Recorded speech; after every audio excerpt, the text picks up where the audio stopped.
Hi again then guys, and welcome to another Forza Horizon 3 speed build, this time for a requested vehicle, an icon in the supercar world, the Ferrari F40, built, as the name suggests of course, to celebrate Ferrari's 40th anniversary.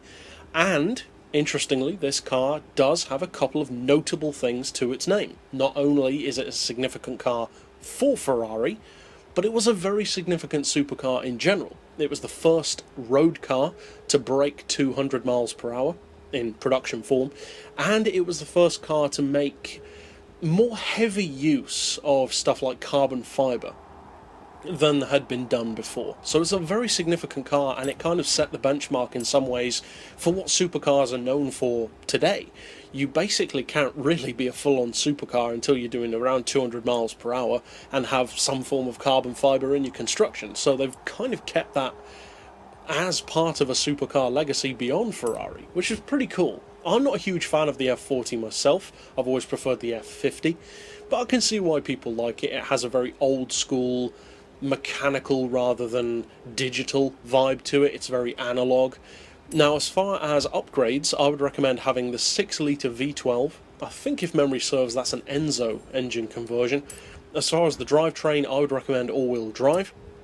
And fairly obviously, you want the twin-turbo, of course.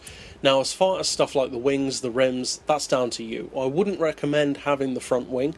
You can if you want to improve the handling, but that's not what this tune is primarily about.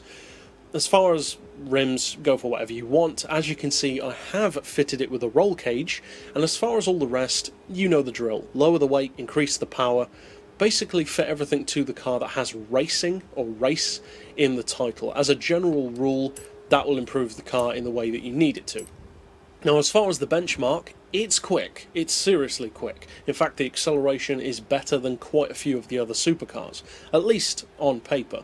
Just under 2 seconds to 60, just under 4 seconds to 100, that alone is very impressive, but the top end speed as well can more than back it up. 268 miles per hour is not lacking at all. Of course it can be beaten, stuff like a Hennessy Venom or a Koenigsegg 1-to-1 or a Bugatti EB110, but most supercars won't be able to leave this one in the dust in a straight line. Now, as far as the gearbox, I would recommend a final drive of 3.25, then individual gears of 2.9, 2, 1.5, 1.18, 0.94 and 0.75.